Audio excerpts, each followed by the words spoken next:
Hello, everybody, and welcome to the LJL Officially Unofficial podcast. This is episode 3. Okay, we're actually doing it. We've done it. We did 1, now 2, and that's 3. That's how counting works, I believe. Michael Jackson taught me that one, so I'm kind of happy about that. I'm really proud of you, dude. It's been a long road, but we finally got you to count to 3. The only question is what comes after 3. Ooh. And whether we can get there. We'll have to find out next week to know if I can still count. That's the better question. And all the drowning pool references that will come with it. Oh, God. True. So, I am your host, Alex, otherwise known as Lexi. I get my mask on the internet. This intro is now a meme in our group because I'm dreaming about it, literally. I am, of course, joined by both of the Hapgood brothers, Sam and Alex, in the order of how they go on the screens, according to me. Initialize and Nymera. As I say, please, as always, introduce yourselves. All right. Yeah, I'm Sam, Initialize Hapgood. I'm the play-by-play caster. I'm here to be a fake analyst on this podcast. It's great. I like to make useful points that are probably not quite as in-depth as my analyst, who is... I'm Alex Nymera, Hapgood, little brother of the two, though you wouldn't guess it, right? And we don't need this shade. We've survived the first 2 episodes. You know, Lexi wheels us out of like the basement to like come and do these shows every so often. Do it like more. This is the only time we get to see daylight. So I'm glad. That's what that thing in the sky is. Yeah, right. So, happy to bring you some League of Legends content. No, more Japanese League of Legends. Talk more. Learn everything about the game. Make me diamond. Yes. Oh, that might be a bit tough. Oof, that would. Would you suffer? Would you like settle for like knock off-brand, like, I don't know, Zircon or Salt Crystals? Is that something we could do? No, maybe Plat 1, so I can just believe I'm close enough, but not quite there. Trust me, dude, Plat 1 is like the worst elo to be in. Whatever you think of the others, Plat 1 is the one where people are just like really, really aggressive. I don't know, Season 4 Bronze 1 was pretty fucking toxic, dude. I'm trying to remember where I was. In Season 4, I think I went through Bronze. Yeah. Bronze was the worst, because that's when Silver used to get, like, big, different playoff rewards for the end of the season. Oh, Silver and Gold, yeah, because So, that, like, Silver was the beginning point, so a lot of bronzy boys, because that was before Iron came in. I thought it was Gold where you got the season rewards. No, they started doing it at Silver. You got like ward skins and some other stuff. That's why I still use the Victoria stuff. I know you got the Victoria skin was gold, and it's always gold. Yeah, it's always been gold. Yeah, but you could get like the ward stuff and some other. Oh, okay. So anyway, unresolved tension. Season 3 was just season 3. Maybe I'm thinking season 3, not season 4, but season 3 was just I did it though. I played Malphite jungle and I hard carried because Malphite ults are still really good when you build full AP and you just start deleting people. And how the cycle continues now, we see it all the time. Yep. So some things never change. But for you first-time listeners, who are we? What are we doing? What is this podcast? Why do you start doing random references? Well, it's because we are the LJL podcast. This is the podcast where we specifically cover most of our topics around the League of Legends Japanese League. I got that. I did it. So, what is that? Well, it's We do. It's eloquent. Oh, hello. Are we here? Can you hear us? Or are we just lagging out a little bit? Okay, you came back. I got everything that you said, Sam, in like the space of 0.5 of a second. It's to be channeling my god casting skills. That's yes. Oh, right. Yes. Oh, beep boop butt beep. I'm getting a little bit of robot from you, sir. Hopefully. Oh dear, that's not a good sign. Hopefully we can fix that. Stop streaming the YouTubes or any other potential players that you could have. Would be my suggestion. I shall make sure I have nothing else. No. I'm actually pretty clean here. Nothing going on. We're for okay me. now. No. I just saw the Discord ping go from like 600 down to like 30. So I think. We're okay. I wish I could. That was post unusual. it on my side because then it wouldn't. It would be. It'd be really nice. Yeah. Yeah, it would be. Okay. Nice. Anyway, sorry to interrupt. Judicious editing will save us all. No. This is all going in. No. Oh, is it? Oh, warts all right. and all. No. We're a warts and all podcast. Everybody comes in. It's like playing Hearthstone. Everybody get in here. A large pimple on the arse of this podcast, the ping. Yeah, that's definitely one way to think about it. So, we're going to be, within this podcast, we're going to be talking about all things that have currently happened in the LJL. If you want any updates about the previous weeks, feel free to to go over onto our YouTube channel, where we have all of our coverage of every single game that's happened so far from week 1, 2, and 3. This podcast, episode 1 and 2, episode 1 gives you far more of a rundown about the LJL, its history. We will be doing external content once we get a bit of reprieve from the spring split, covering a bit of the history about the LJL, personal videos about why we wanted to cover this, and just some other stuff about the League of Legends League, its history, why it started, and all that kind of other stuff. But currently we're talking about the the LJL 2020 spring split, as that's what's currently happening. I think that makes sense.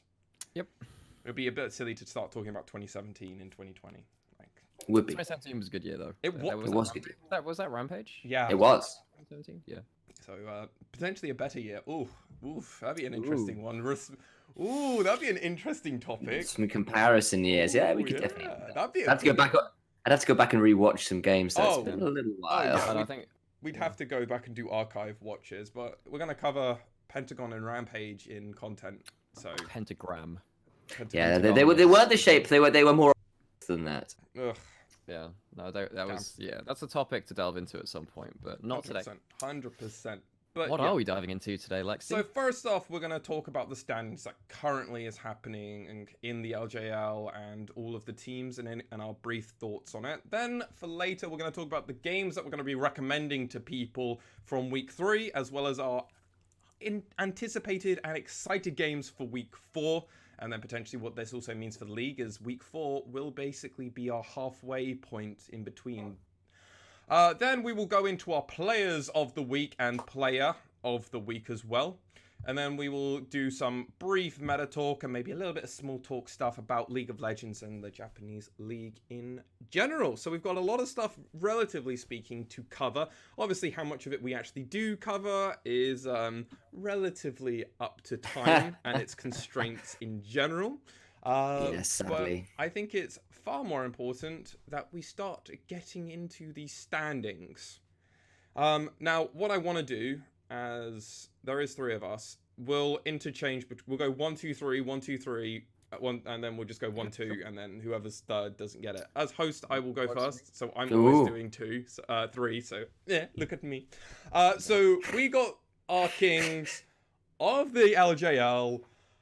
Detonation, Focus Me, 6-0, undefeated, the only undefeated team in the league, and this week was arguably their best week, which is kind of surprising when you go into this week, they're already 4-0, and then this is their week where they look dominant. Yeah, they look really good. It was against tough opposition we assumed was going to be quite tough as well. Yeah, and they arguably played better. So potentially they were just getting into the rhythm of things. And if this is the DFM that is going to be getting better, I'm very concerned. Yeah, personally, for the rest of the league. Yeah.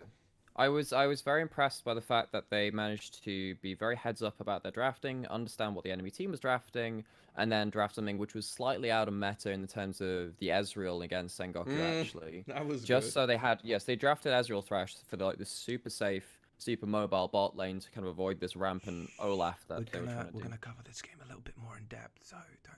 Okay. Cover it yeah. too much. Sorry. I thought we were gonna go Brief more in depth. hint. Yeah. Hint international. I mean, but no, I was impressed by DFM's drafting in both games. Yes. So. yeah, and I wanted to say as well, like there was an element I'd been asking for it, I've been warning about it. Seros, other sort of like pocket pick, the Ziggs came out. He looked great on it in the first game. And also just in terms of like the homework we'd been asking for from the LJL in terms of learn to do your 1-3-1s properly. They kind of went home and did it, and especially in their second game, they looked really good in managing the side waves really well, specifically Evie as well. Steel actually did really well that game. Yeah, exactly. But like, just in terms of like, there was an element of like, there were 3 or 4 waves like in a row that went begging in the bot lane just because of how well they were managing waves against people. So like that kind of thing. We can the clean macro stuff looked pretty good. We can do a podcast plug within a podcast plug. Episode 2. I have a bit of a shout. Podcastception. Yeah, I have a bit of a gripe about LJL doing 1-3-1, but DFM had a good week in regards to that this week. Fair enough. Who wants to take number 2? Can I do Go that? for it, buddy. It's all yours. Okay, so in second place we have CGA sitting on 4 and 2. So they are in sole command of second place. Who are the teams that they played this last week? So they played against AXZ and V3. They went 1-1 this week. So what did everyone else think of? In brief, how they did this week? This was arguably their worst showing week in my eyes. It's up there. I think week 1, I'm willing to give a lot of the teams a bit more of a break, where maybe worse performances and kind of, because everyone's like still trying to get used to 1, being on stage again, 2, this is a lot of players' first times on stage or move around rosters, getting used to everything. So I'm more willing to go week 1, that's the feel out week, that's getting used to it. Week 3, players should be used to all of this stuff, so I can get rid of that. They just didn't play up to the standard I was kind of expecting them to. I was expecting them to go 2-0 this week, and I was kind of disappointed. Yeah, and actually, so the game that they lost was against V3, right? V3, which isn't actually one we're going to go into too in depth. But basically, my reasoning for that game, in terms of predicting V3 being able to really upset CGA, is that V3 have one of the better junglers in the league. Oh yeah, they do. And CGA's Yoshi has been struggling so far. So Yoshi played like 2 games of Trundle this week, and I don't know. So Trundle has actually been doing really well in solo queue as a jungler. I was not impressed by the pick this week. I wasn't either. Particularly like in their. So this wasn't. It wasn't in the first game that they lost, but in both games, like it kind of felt like Trundle was like trying to be a pseudo frontliner and just failing, man. He's not a tank particularly. Like, I don't hate the Trundle pick if you know you're getting an Ornn and a tank jungler. Like that, then I'm like, yeah, Trundle totally. Yeah. Trundle got buffed, and now he's viable in competitive. If you're playing it into Sejuani, fantastic, because Trundle is like the Sejuani counter, and Sejuani is slowly coming back as well, and we will. And if people are playing Sejuani and Ornn, you're just like, yes, Trundle. Yeah, you have stuff to do, right? But even then, you don't particularly have a large HP pool to use all those stolen resistance. No. I mean, like, I will also say that this was on 10.2, right? And a lot of when Trundle's genuinely very good in solo queue and looking like a very strong jungler is 10.3. So he's a bit early on that too. I'm not entirely sure. I guess we can talk about Trundle a bit later when it comes to meta stuff. But yeah, no, sure. Trundle, I can understand why people want to pick the Trundle. I just don't think it's like stellar right now. The one other very quick thing I want to leave for the last thing for Crest Gaming. Arya in the V3 versus Crest versus V3 game. Arya just didn't kind of perform to the highest level that he's kind of been hard carrying. It was a good game for him. It was close. It was still a good game, but it wasn't this. He couldn't carry that 8-0 crazy stuff with LeBlanc. But that's all I wanted to say for the last thing. I mean, the other thing, like, just as before we move on too much, is like, I'm sure we'll cover it a bit later, but Grendel has raised a few question marks for me over the last couple of weeks as well. Like, he's been positioning very aggressively and getting punished. And like in their second game, they were running with a Callista as well, like massive objective secure between a Trundle, a Cho'Gath, and a Callista. And Grendel on Nautilus got picked off a number of times, quite poorly positioned, even with the Fate's call up. I don't know if I quite agree. I mean, Grendel had like he went 2 and 5. Aphelios game was absurd. Grendel is the support, not the Gango's the AD carry. Sorry, my bad. Yeah, so it's the support. Like upon further inspection. No, I agree. Yeah, he hard entered. Yeah. Upon further inspection, Grendel was not negative gaming experience. It was a regular Summoner's Rift experience, or so the IG Twitter tells me. No, he had a bad week. Grendel did. I'm sorry. We'll talk about it a little bit in regards to one of the games we'll talk about later. But yeah, anyway, that's what I was saying. Initialize, please take us on to our next game. So much better from Burning Core. So, like, we're going to be talking about Burning Core, who are 3 and 3. They've gone right up from 1 and 3. They had a really weird week 2 where they were like hard drafting Darius. It's Ray Farkey's kind of pocket pick. In fact, he still drew a couple bans on it this week. But considering that, like, let me have a look at where they were at. They went Ray Farkey particularly, and the top lane really impressed me this week, along with people like Once again. So Ray Farkey went with the Mordekaiser in the first game. Went even with Set, considering we saw Set do quite well into that before, and then found a couple team fights where he just became an unstoppable monster. Like they were pulling, this was versus the Hawks, and he was drawing like 30 people to come and try and kill him in a side lane, and he was still getting out. And then his second game, he went back to the Gangplank, which, you know, he nearly took over against DFM with. And he went like 8-1 and 7 and put up, let me just have a look at the damage numbers. I think they're pretty vile, actually. Yeah, he did 25,000 damage compared to his mid laner's 12,000 on this gangplank. Like, he was absurd. And this was utterly broke. And this was Rocky going 5-1-5 on LeBlanc. This is not a Oh, champion. This is not a Karma who's just going to put out a little bit of damage and kind of support. No. No, exactly. Yeah, it was pretty nasty stuff from his game plan, so I was very impressed. Yeah, and Rocky got 2 games of LeBlanc this week. I'm pretty sure no mid laner should be getting. I'm actually getting more and more certain that LeBlanc should be banned. LeBlanc Syndra. So good, and Rocky had some really good games on that. He controlled lanes. He controlled team fights. Was diving onto people. Yeah, so I think on the whole, Burning Core really stepped up. And like with that as well, Yuhi, their AD carry, who we've been a bit down on, actually had some decent performances this week. Particularly his second Aphelios game was actually good. Yeah, he had like a game-ending ult versus in their second game. Like he got a 4-man Gravitum ult, which just like ended the game. Yeah. So like as an AD carry player, we've kind of, considering the league is actually fairly stacked when it comes to bot laners, Yuhi's been one of those ones that's been a bit like down on, and actually he played pretty well. I mean, his laning's still been whatever, but his team fighting this week was pretty good. This weekend. Moving on to our next team, it's going to be the Fukuoka SoftBank Hawks Gaming, going 3-3, and as they are sort of my team, as I'm taking them, I was glad to take them. God, this week was like me as a TSM fan. Some weeks, God, this was. Like this week? Oh, my team's got stomped. It was not a good week to be me and as a fanboy. So this week was just Ramune for some reason hard inting. I'm sorry. I'm gonna say it because I'm sorry. I'm so sorry. But you don't do this kind of stuff and expect to get away with it. The Rumble pick was fine. He just had a medium game. Why did you pick Ari? Why? So this is the T. This is the T. Don't pick that champion. I love it a bit, but Ari is bad. Yeah, I agree. In competitive play, she's still fine at solo queue. You can still win games in solo queue. I mean, solo queue's a different game to competitive. Yeah, it is. It is. Yeah. And if you are going to run the Ari, I think what you were suggesting, at least in competitive, is like run the glacial tech, right? Go that route. So just a bit of context for this. So I mean, are we gonna? Can I dive into this a bit? Go for it. This is a decent spot for it. Go for it. Are we talking about this one later? This is Hawks versus we cover. Isn't it? We're not covering it. No, we're not covering it. Yeah, go nuts. Okay, so effectively, I can't remember exactly what the draft order was, but it was a last pick Ari for Hawks on red side versus Burning Core, who'd picked themselves up LeBlanc. They'd also picked up like Mordekaiser, Jarvan, and Braum, which are all really hard champions for Ari to deal with.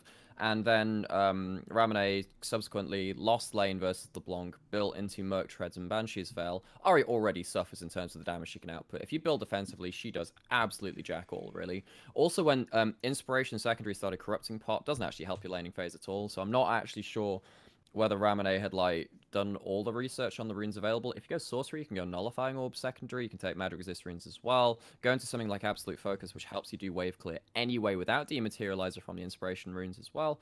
So if you want to go Electrocute, which is what Ramune did, that's the build to go. Don't go towards Banshee's Merc Treads and then like not take Nullifying Orb as well if you want to go defensive. But this was a game that not only Ramune did poorly on, but Honey was out of position a lot of fights. Yeah, who we had been praising as potentially the best support in the region, arguably had one of the worst games in the support role. Oh, yeah, it kind of sucked. Tussle was trying, at least. You could see that Tussle was trying, and Dasher definitely was giving it a bit of heave-ho against TFM especially. Yeah. But, yeah, this was just an overall week where the Hawks just didn't do anything, and the Ari pick, as Nymera has put it so lightly, was garbage in every way that he did it. Man, like looking at the stats, right? The Ari did more damage than anyone else on the team, did more damage than the block, but nowhere near the damage of the Aphelios and the Mordekaiser, who won over the. Like, she'd turn up in a side lane versus him and just not win. Yeah. But there's also a point to be made about where was that damage dealt? Damage going into. You're right, it's going into tanks. What's it going into? Was it useful damage? No, the amount of times, we saw like charms land and like no health be taken. 10-15% of a Mordekaiser would go, and that's it. Yeah. Like Exactly, and there was just that was the problem, right? It's like, and then you still look at the damage that this Mordekaiser, who was so tanky that this damage wasn't sticking, was still out damaging her by like 3,000 or 4,000. Yeah, exactly. Okay, anyway, that's all I'm going to say on that, but I was really annoyed by that. I think that's enough to really say on it. I think Yep. I would like you to go on to the next one, and Nymera, please. V3. Look at V3. Look. Yeah, V3. Okay, right. So, V3, we were wondering how they were going to do this week because they had a bit of a weaker schedule to open up the first 2 weeks with. They went 1-1, including a win over Crest Gaming. So, They've done that every week, haven't they? They have managed to go 1-1 every week, regardless of schedule so far. And I mean, and this time they took a big name in Crest Gaming down. They did. If they keep doing it, they're gonna make it to playoffs with a half decent record. So I mean, Somehow, yeah. I mean, go 1-1 every week and get playoffs and go, well, we did it. I think V3. Which game we're gonna go into in depth? Like, okay, we're not actually gonna go into any. We're not covering V3. So yeah, cover it a little bit more then. I think that Archer and Reyna in their first game they played Xayah and Thresh. They played really well. They knew they outscaled the other bot lane. They were forced onto quite a lot in terms of initiations, and Reyna had some really good Thresh lanterns. Archer was peeling back very well for himself, and on the whole, in their first game, V3 looked very competent. But a lot of it is kind of set up through Boogie in the early game in terms of getting into a stable state where they can all play around. And in the second game, what we saw is that Boogie played Lee Sin into Sejuani, Lissandra, Nautilus, and an Ornn who were just like made us. Oh, it was disgusting. I think Boogie had like one good team fight where he managed to get a kick onto the AD carry, but like Boogie did so little that game, and it really hurt their team. I mean, like he was. Oh, sorry, go ahead. So like in terms of his he was like his carries and stuff were doing like 20k plus damage, right? He's down to like 5.5, was doing. I mean, I know that you're a jungler, and I know that you're playing, it was not good. But yeah, no, Biggie. Overall, I think he's been one of the better, like top 3 jungler for me, up there, for the split in its entirety so far.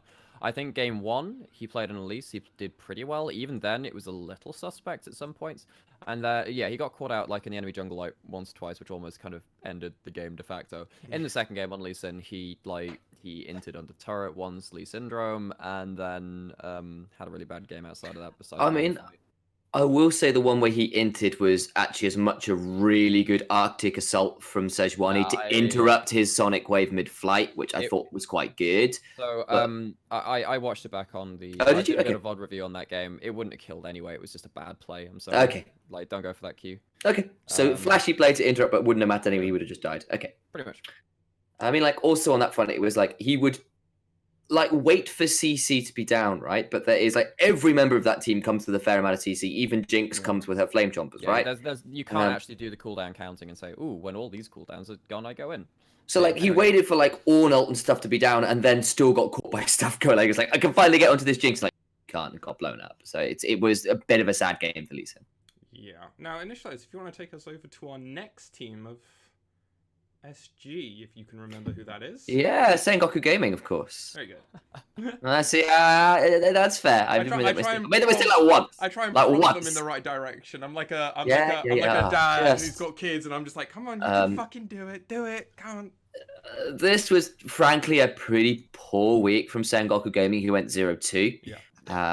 Their first game versus Burning Core, this was the one where Ray Farkey was on the gangplank. He absolutely leveled it with 8-1 and 7. The only person who was doing mildly well in that game was Yutori Mayashi on the Ashe, and even then, he was getting stuck in a cataclysm and having Yuhi blow him up on a Aphelios and Rocky on LeBlanc the second time again, just jumping in and blowing him up. So we had NT on the Rumble against it. Was an Ashe Rumble bot lane with a Malzahar mid for Sengoku Gaming. So like a lot of hard engage, a lot of point and click CC, but they could never start on the front foot because once would basically flag and drag Cataclysm on the Jarvan and get on top of Pyrion, who was on the Malzahar and just got deleted every time. And once again, we saw blank on Lee Sin, and it was another game where the Lee Sin had little to no impact.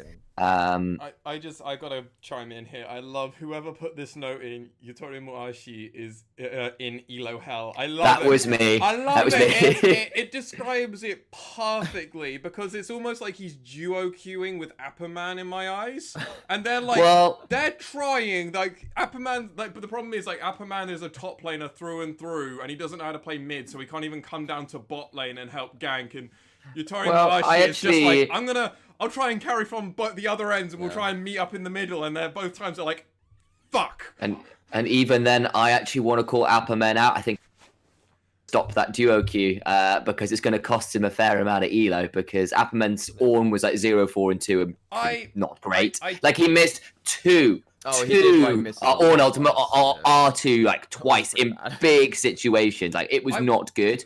And then his Soraka game, he was late on multiple wishes. It was bad plays for Soraka. One, I want to defend Apperman here, right? So one, everybody's allowed to have a bad game, right? So that Ornn game was just his bad game, right? It's not like his Soraka game was really bad as well. No. So I want to talk about that one in a second. One. So Apperman won. He had a bad game, right? It's not like Blank did any favors for him. He fed that Rayfarki as well. So I don't want to blame Apperman completely for that lane loss because Apperman sadly got baited because then they did that 2-for-0 in top lane, like the first like 4 minutes, because once came in as well, and it was just kind of awful. The Soraka game was bad, but then we had talked about how we would have liked it to have gone, and then Blank was going to be there, ended up being their carry or funneler, and then it just went completely opposite, wrong direction. It should have been the opposite way around, and I 100% believe that, and I don't think Apperman should ever play Soraka again. So I do agree, but... I think that Apperman struggled this week, personally. Yeah, he did, I think.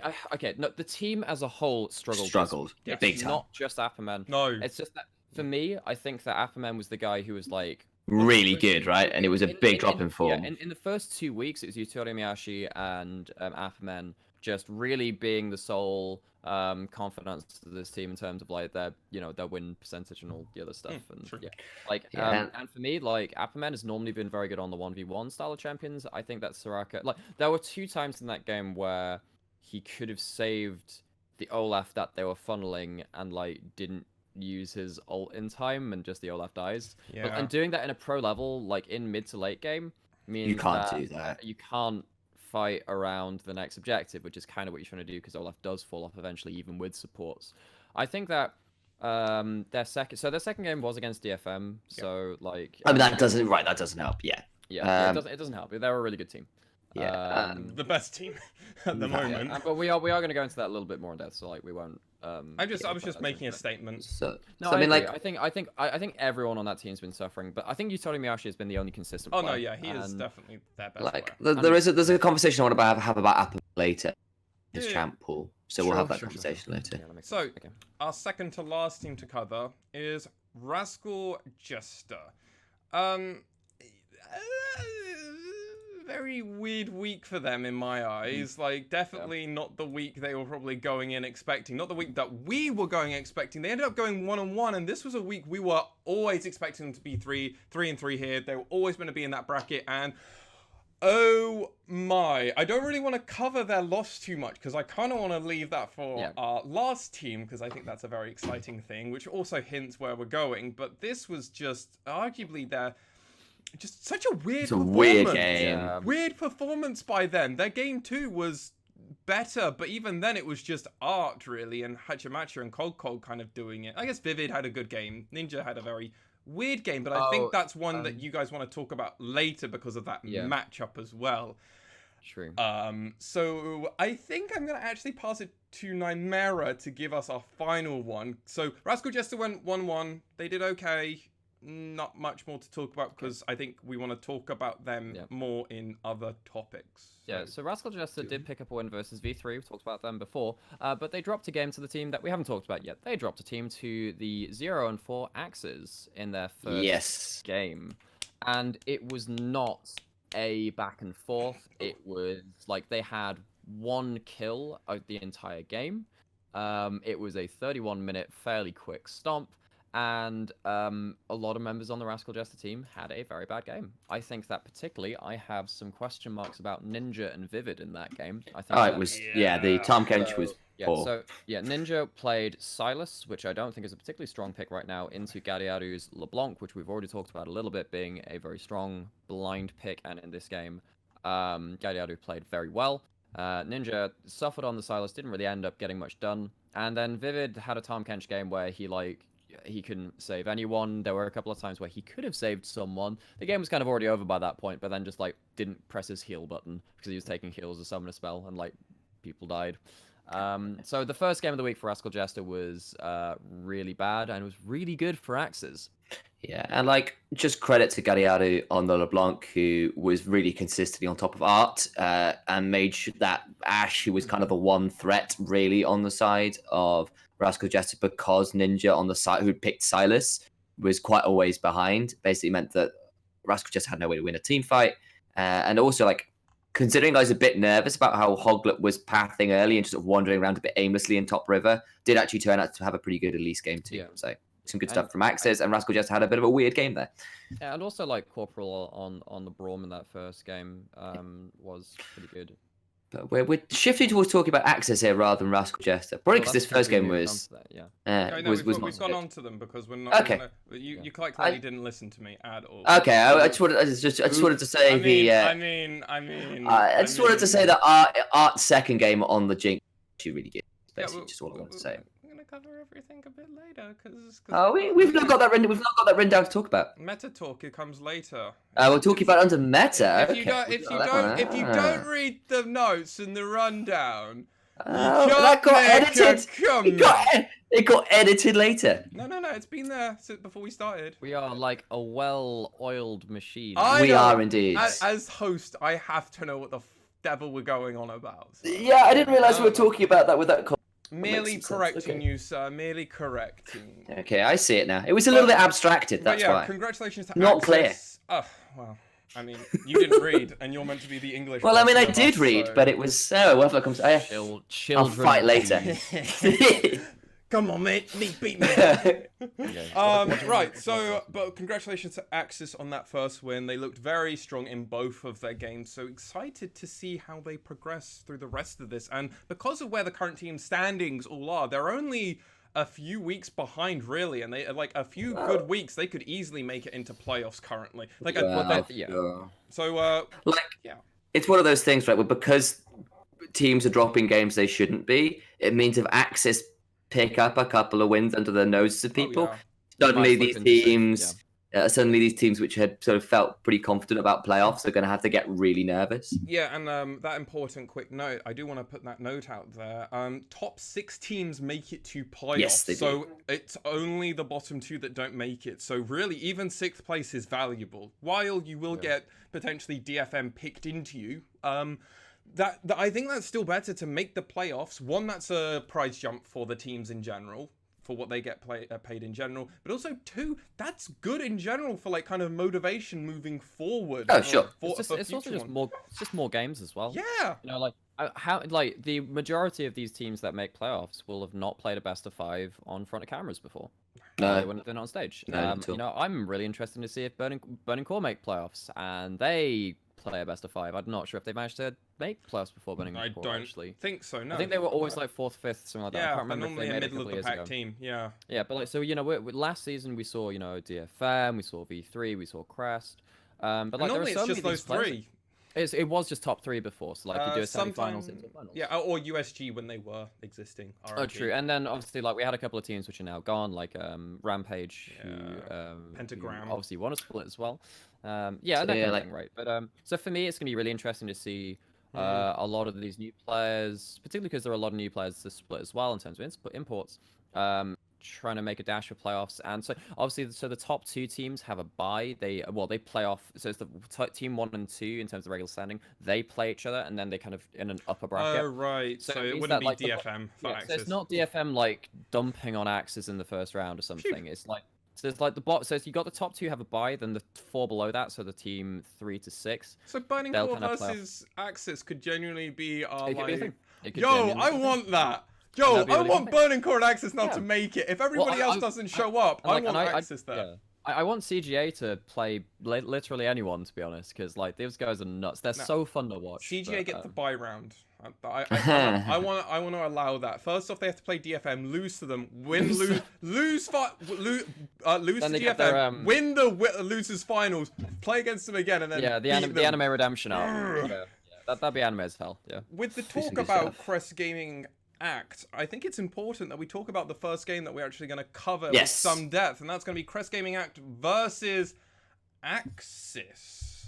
Yes. Now, that was not going in our predictions for this week. I don't think we ever had that in our wildest dreams. Absolutely not. But this is how much AXZ have shown up in comparison to the rest of the teams. This was just a phenomenal showing by AXZ, and there were moments where I was thinking during coverage, I was like, "Oh my god, are AXZ gonna do this? Are they actually gonna have a damn chance?" Yeah, they had a huge gold lead at some points that game. So if we can start diving into it and stuff, that wasn't meant to be like a metaphorical cough. It was just a regular one, by the way. I wasn't like trying to make any secret symbol or anything. But if we can dive into it, I was gonna think there is actually a secret symbol, and you've done this. So. Yeah, no, I'm just trying to sow the coming seeds of for doubt. me? Yes. That phrasing was pretty poor, dude.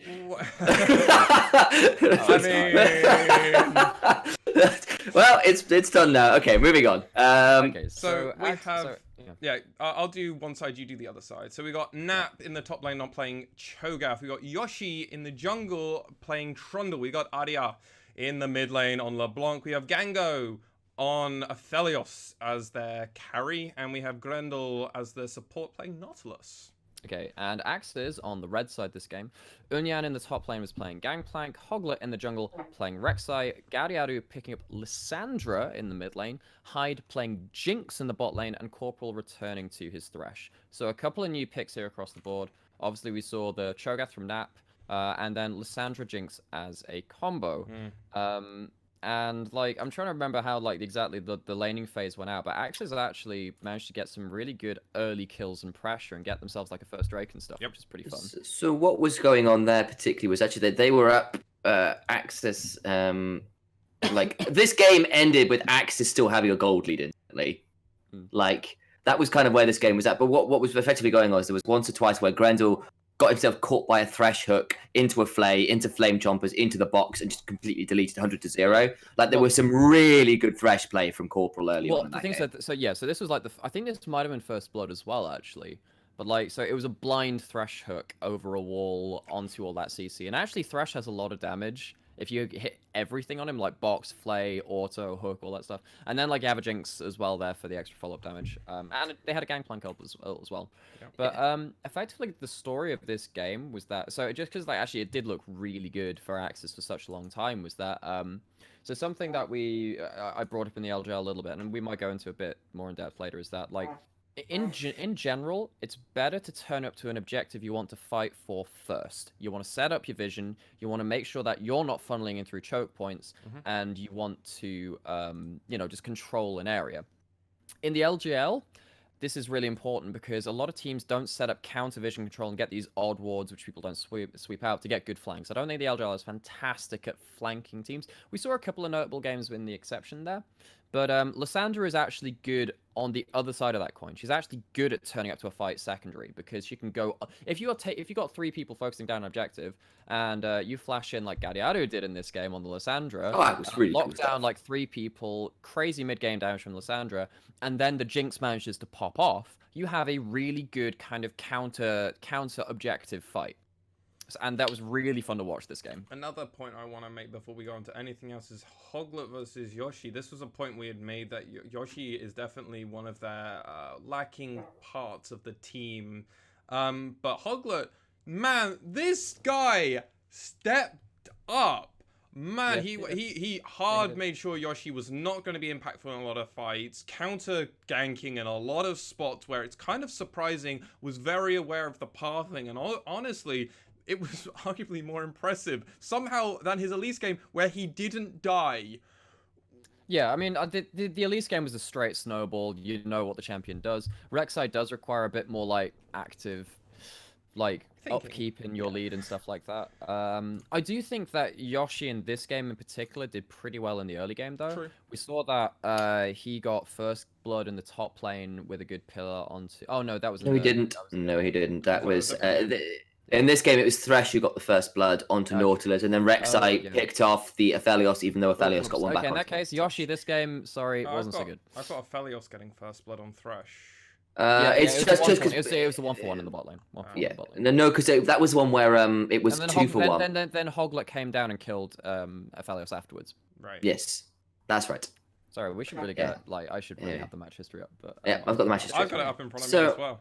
Yeah, so like so yeah, it was good stuff there. But I mean, it was also like this was a game where you had Yoshi and Grendel kind of getting picked off at all points of the game, even when they won it. Those two are the guys who got picked up. They had 13 deaths between them, and that's like over half of the kills. So it's like 2 people. I mean, I guess that's kind of I mean, like when you got 5 people, 2 of them is near enough half, and they're about half the death. Well, over half, but you know. I mean, the crazy thing is they had an 8k gold lead at about 29 minutes. Like so this is AXZ did, yes. Yeah, the AXZ did. Yeah.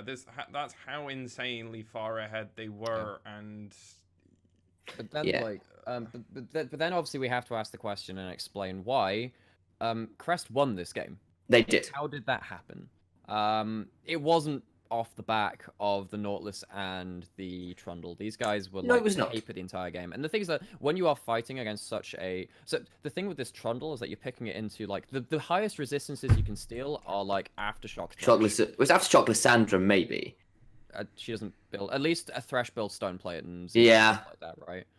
So, like, you don't really have a great deal of tank killing. You're not up against something like an Ornn or a Shen or something like that. And you're not up against something like a Cho'Gath. And I think that Nap on the Cho'Gath on his team carried this late game super hard. I watched back on the VOD and stuff like that. There was this one massive turnaround fight which kind of ended up just kind of winning the game for Crest, where, like, Axes engage onto Grendel, who's... trying to get some vision down for a dragon fight. He gets picked off immediately. Jinx gets excited, and then just Cho'Gath comes in, gets a 2-man rupture. Gango pops off because of the space bought by this. Aria gets focused down but doesn't die, doesn't commit any damage, but takes up the Lysandra ult. And then just like Nap on this Cho'Gath because it's just like this 5.5k HP unkillable tank. And like there's no way, even with the damage of Axis, that they can cut through that tank.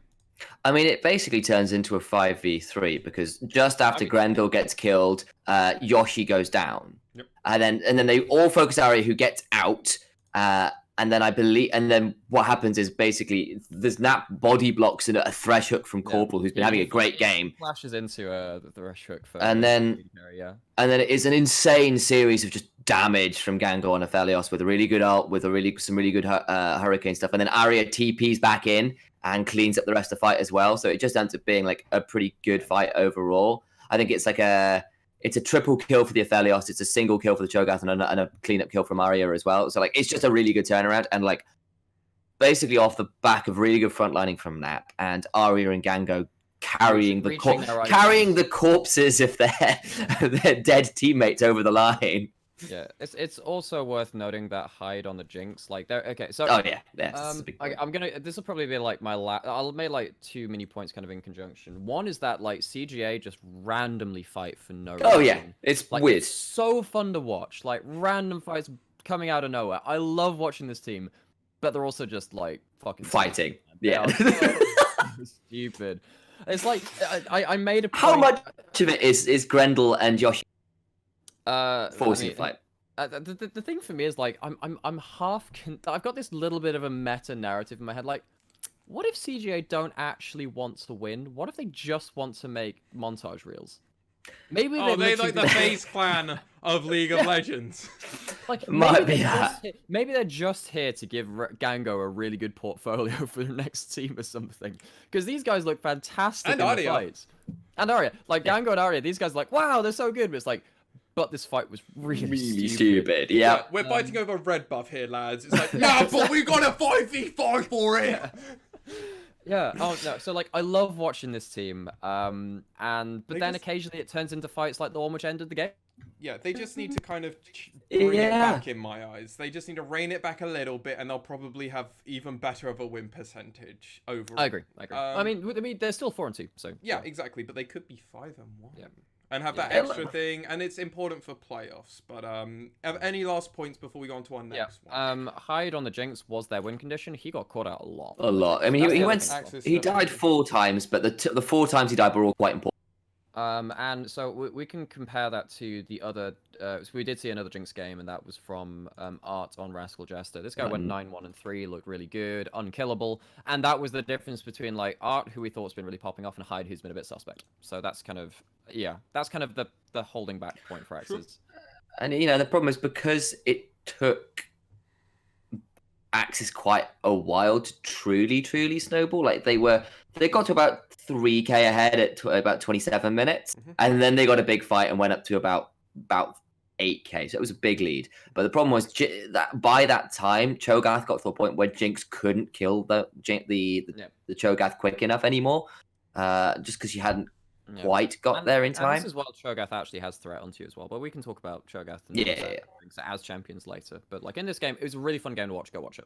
Yes, 100%. If we're able to talk for about 5 minutes on that game, I mean, well, over 5 minutes. Oh, it was so fun. Quite clearly, it was a very good game. And AXZ, and it shows that AXZ are actually way higher in the table potentially than they currently are. Because week 3 is when some teams have the potential. Yeah, I mean, if you look at the rest of the standings, I mean, who knows? With the rest of the standings in mind, Fukuoka SoftBank Hawks Gaming versus DFM. This was our game of the week. It wasn't actually official LJL's game of the week, but it was our game of the week, and we were very excited for this. And then it kind of didn't turn into the excitement that we were all expecting from it. It was just DFM going, haha, cute, but no. Yeah. So, this was the game where Seros got Ziggs, and so they if you look at if I'm looking up trying to find the bans here, so Hawks have banned Heimerdinger, they banned Karma, they banned Set first round. Ebby had a great game on Set. Heimer and Karma are those two sort of staple pocket picks from Seros. The problem is he has another. And of course, that is his Ziggs. And in this game, he was as well. Remember in 10.2, and he's the first person I think to play in the mid lane in a competitive environment. Oh yeah, because Def played at bot I think once. Yes, but this was the mid lane. That's why I had to say mid lane Ziggs. Yeah. I did my research. Are you proud of me? And I am actually. Yeah. So basically, the issue was that Ramane was playing a Rumble, and it was an ugly matchup in that mid lane. Like the side lanes were going pretty well for the Hawks. They managed to get first blood onto Ebby with a pretty intense dive up top that they had to blow a lot of flashes for, but they did get Ebby. Yep. Let me have a look. Yeah, it was it was a 1-for-1, but then Yutapong, Pooh and Honey got a kill in the bot side as well. Yeah. But you've gone into like the mirror dimension, by the way, Sam. Yeah, you're like, you need to turn yourself, mate. This is like, this is what tilted, on earth happened? I think I just this game. Oh, I have. This game was so difficult for the Hawks that it actually tilted Sam. There we go. Yeah, there we go. that was. I'm not quite sure how that happened. But yeah, no. So for me, like DFM just showed once again they have just so many strategies in their back pocket. They can draft like ridiculous win conditions. Yeah. Which like using components which no one else would think of. So have we done the team rundowns yet? I was kind of just. So let me run down those teams. So I went a bit into. So let me run down. So DFM were running Aatrox in the top lane with Evie. It was Kiana in the jungle for Steel. The Ziggs I mentioned for Seros, and it was Yutapon on Aphelios and Gang on his quite famous Rakan. And then for the Hawks, we've got Dasha in the top lane on the champ. I always forget his grandma. Camille, she's grandma in my eyes. Yeah. I get that. She's a grandma, so like that's why she's grandma. We've got J4 for Tussle. We've got obviously that Rumble for Ramune, MF or Misfortune for Honey, and Nautilus for Pooh. Yeah, so like these are a lot of kind of like if you look at everyone but the top lane for the Hawks, it's a very standard composition for any team in the LJL. I think anyone wants to pick up or ban those champions. Yep. The Camille definitely shifted the focus for them to top lane, and that's why we saw Tussle head up towards there and like we said, do the dive and stuff like that. But what this meant was like this Ziggs was not the focus in the early game, and then Ziggs just kind of ran over mid lane, pushed in every wave, got to a really strong point in power, and Seros just was really good. I mean, he was taking down towers so quickly because of the satchel charge. It was just and his passive, the fast fuse, the short fuse as well, like the empowered auto attack. Really I think he took the mid lane turret down so quickly once I think platings had been dropped. I think Ramune recalled and then his turret was gone. I mean, Tussle also got really out jungled. Like he did not even 3,000 damage over the course of that game. Like he got out damaged by a flipping Rakan by like nearly double, like nearly a K over his. Yeah, and I think that no, go. So I think one thing's important for our listeners to hear. We're currently just saying DFM stomped SoftBank. Why are we saying this is a game to watch? Because we actually think it's very important for the whole narrative of DFM, where they're going with the future. And also, we have been really hyping up the Hawks because of the last 2 weeks of how they've been looking. Yeah. Honey and Pooh were definitely MVPs. All the other players. Ramune last week was like always arguably MVP. I don't think I gave him it, and you guys gave it to Adia was too good, but like Ramune was really good. I agreed with you guys. I was like, I feel bad, but I have to. But like the team were like arguably you could put all of their players in the MVP slot, and now that's not their week. It's the opposite, and I think it's really important to kind of be like, DFM are now turning on, and this is a game where you can see they've turned on, because SoftBank didn't play that badly. It's just the level difference between the two. It's like Diamond 1 versus Challenger. It's like it's kind of like that. They're good, but not that good. It also so I can draw a couple of parallels between this and DFM V3, so like the very first game of the split as well. Where actually V3, they played okay, right? They played pretty well in lane, but then like DFM just drafted like the mother of all compositions. So we obviously said about the Ziggs, but like Ziggs in isolation, not a particularly good champion. There are a lot of ways you can deal with it. Does he even have data yet on op.gg? I'm not sure. Like Ziggs is I'm not a Ziggs fanatic myself. I think he was RIP for the longest time. A very long time, yeah. But like, so Ziggs on his own has a lot of damage, but it's just really hard to set up. But when you have like Gravitomult from Aphelios, he's no longer RIP. Congrats to Ziggs. Oh, nice Ziggs. And then also have Steel on Kiana for the Grand Supreme Display of Talent. That is and also like the Grand quickness, from Rakan as well. That is 3 AoE large teamfight engages with the CC that you can use to set up the Mega Inferno bomb. And there was one time there was like a 4-man Mega Inferno, Aphelios ult into a Mega Inferno bomb, which like forced stopwatch, it forced like other kind of summoners as well. It just meant like, even though the Hawks had drafted themselves a teamfight comp with J4, MF, Rumble, they were the ones losing the team fights because they actually couldn't like go forward into this massive amount of CC. But the important thing, if you look at the match history, which I think you at Initialize might be doing right now. I am. Okay, yeah. So you're going to be knowing exactly where I say gold leads go. You know exactly where I'm going with this. SoftBank were in the lead for over 17 minutes. Yeah, it wasn't by much. It was not even 2K, but it was like, but what happened is effectively there was Dasher up in the top side had done really well, had got himself a lead versus Ebby. It was initially a first good gank, and then Ebby losing a 1v1 that got himself killed in a solo kill. But then effectively what happened, and then but DFM sort of stopped the snowball pretty well. I mean, also like Rakan and Aphelios is not the strongest lane, and Honey and Pooh were doing their best to push in there. And so they had like a winning lane initially from the bot side with MF Nautilus. They had Camille, which was a skill matchup, get tilted in the favor of Camille. The thing that was not going well was Ramone's Rumble was struggling big time versus the Ziggs, which was kind of keeping the gold lead even.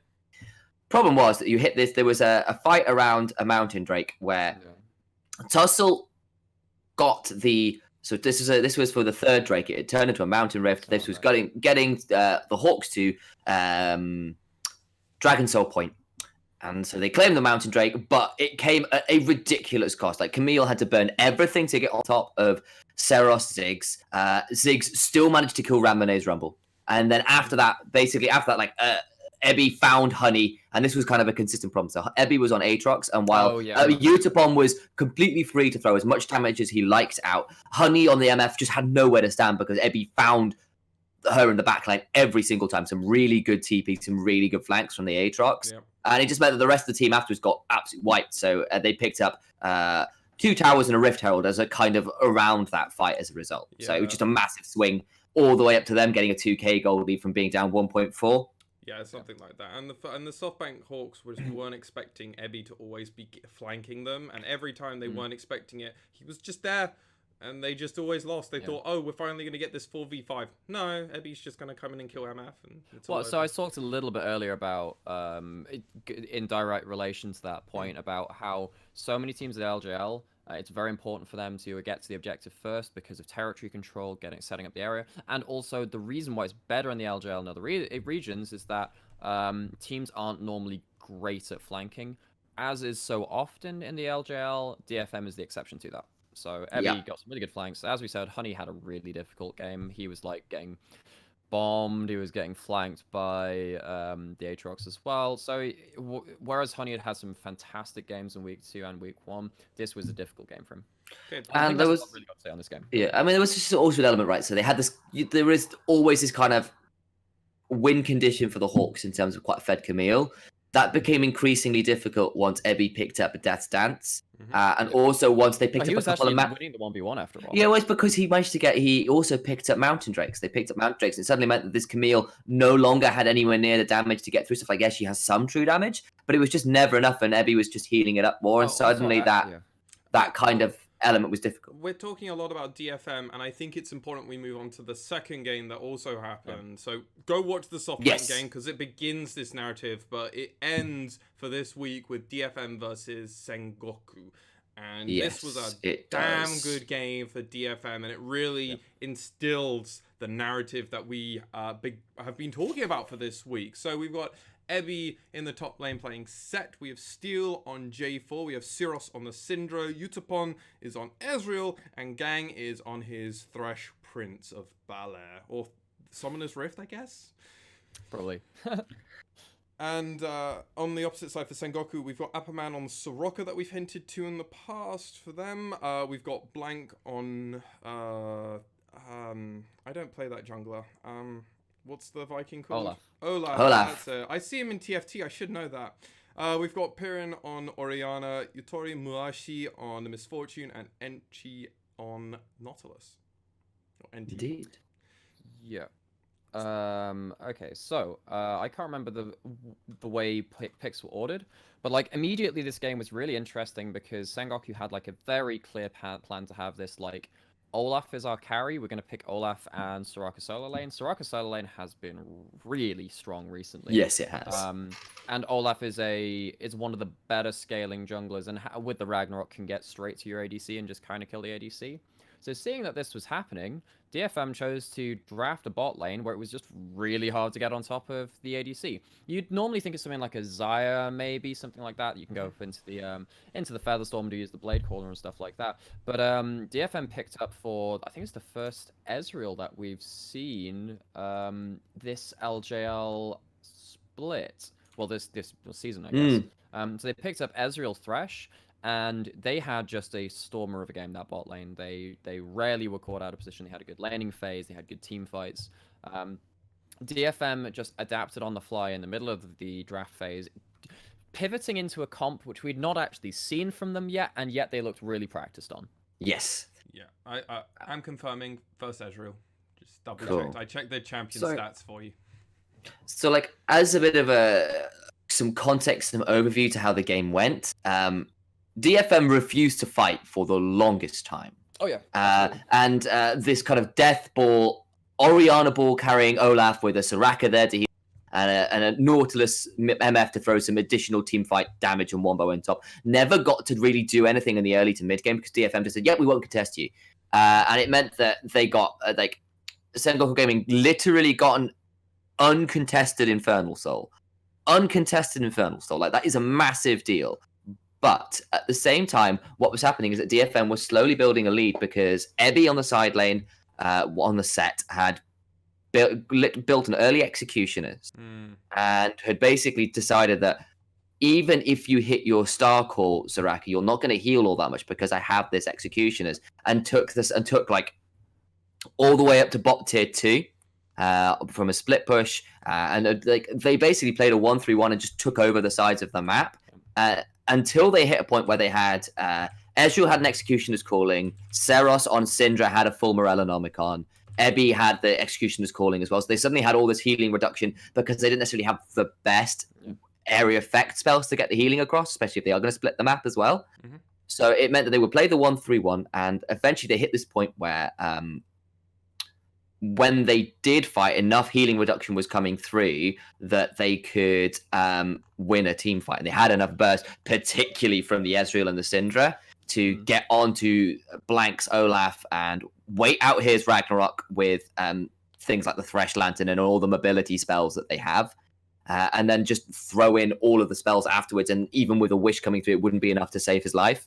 Yeah, and I'll make one point before I can like bring it back to parity, I guess. But like on the side of Sengoku, I feel like this was a difficult game, and DFM played so well. Yes, it really was. I don't think that Sengoku played necessarily badly at a lot of the points. Like not comparative to the level they were playing at, I thought they did pretty well. Yutori Miyashi very nearly took over a couple of fights on the MF as well. And I think that they got the soul. Like they're quite clearly. Yeah, absolutely. Right? The thing about an Olaf is that eventually you do fall off, regardless of how many supports you have. You have the Orianna with your dissonance, and you have the Soraka with everything that Soraka does. I think that the Orianna was a pick that I wanted to see from Sengoku for a long time. In the first 2 weeks, it just felt like, even coming into the split, I thought, well, with J4 being so strong and Pyrion being a notable Orianna player, I think they should just stick to the Orianna. Play the slow style. You scale up with the Orianna, especially against teams like DFM that like to play more control mage mid lanes, and then Orianna's pretty good into them. And we saw that Pyrion and Seros had a really interesting 1v1 as well. Yeah. I mean, so I think that Sengoku drafted pretty effectively, and it's more along the lines which I'd see from them. They just got outplayed. Big time. I mean, like, one of the things which was a really big deal was the fact that Ebby and Seros both ran TP. Pyrion was the only person with an Orianna who had TP, and Orianna's not the best side laner.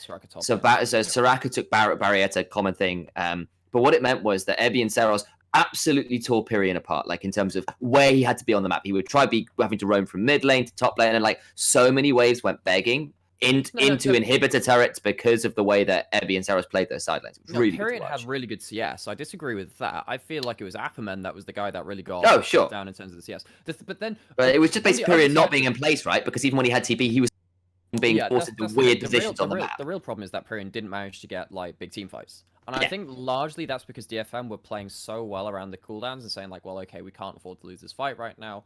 And eventually they just managed to like sneak away like a Baron and have some really good macro play in terms of the objectives that were up. Yeah. And they just played around the map really well. And I mean, honestly, this is why we've said to watch both of the DFM games. Like we think there's a lot that you can gain from watching these games, both from DFM as a narrative, and that's why we make this content, because that's why we're saying you should watch this, why we're so excited to watch this, and why we could probably do a whole podcast on just these 3 games, or just the games of the LJL. But I think the other thing we very briefly want to mention is both of the Burning Core games. We're not going to cover this in too much depth, relatively speaking, but it's more of a passing comment because this is Burning Core having their breakout week. This was them going 2-0. They're showing hope for them, and it's something like if AXZ get a 2-0, they're suddenly in the middle of the stack, and there's no reason why they potentially can't do what Burning Core are doing. So, I mean, I think it's definitely giving the league a bit of a shake-up. And I'm excited to see the progression of them moving forward. And now they're actually a team where potentially, if you are interested in seeing all the teams who go into playoffs, Burning Core have a chance of being one of these teams now. So probably catch up on those games of theirs. Yeah, I agree. I think that Burning Core, I mean, I won't go too much into that point, but I think obviously we had we'll go into it a bit later, but we had some preseason power rankings and stuff, and Burning Core were not particularly high up on that. This week, they showed that it doesn't really good. It really doesn't matter what expectations were. They showed up. They were really good. I think that Rocky in the mid lane particularly was the guy that overperformed for the first time. I mean, I get that it's only they've only played 4 games and it's just game 5 and 6, but Rocky played really well.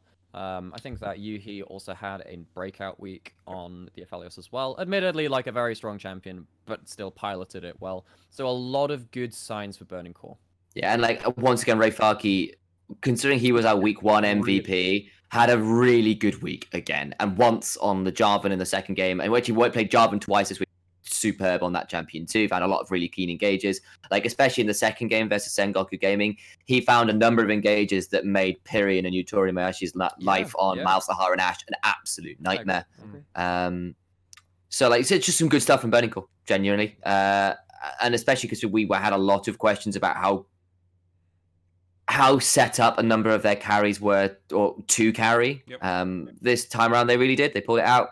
But keep Ray Farkey off Darius, please. Would be great. Yeah, keep him off Darius. And you guys seem to win. I know he loves that champion. I know he does, and I know he plays it well. He does. Apart from that, 2 games that he did.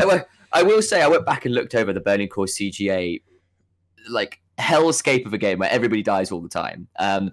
It's CGA games, man. They just fight randomly. But like, Ray Farkey teleports on Darius, flashes under the bottom tower, misses everything and dies. It's atrocious. And it's sort of like, and that's the good Darius game. But it's just sort of like, I don't know, man. Like I can't remember if like in Wii baseball, but like after like you get to the amount of home runs you need to win a game, and like you hear the announcer just say, "And that's the game." That's it. Just when Ray Farkey flashes in, just everything dies. I mean, that's the game. It fades to black and white and then back into black. Yeah. But there are games for week 3 that we are recommending to you lovely listeners out there that you go and give a quick listen to or watch, run it down. Yeah. You can always put it on 2.5 speed if you want to do the standard quick time thing that I do know some people do when they want to catch up on games. Going into week 4, we're going to do this very quickly.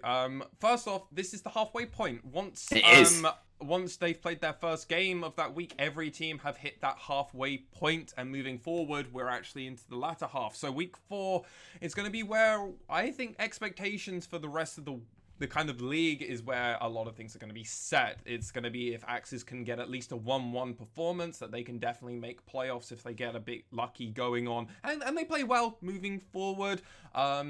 We're going to be also able to start talking about matchups that have already happened before and after. I think this is going to be a very interesting kind of series of games that we're going to be seeing. So first game that we're going to mention that you probably want to catch up and watch when we do go live, or when you're able to watch it on the VODs, because we try and get our VODs out rather quickly. Thank you, me. I know I'm great, me.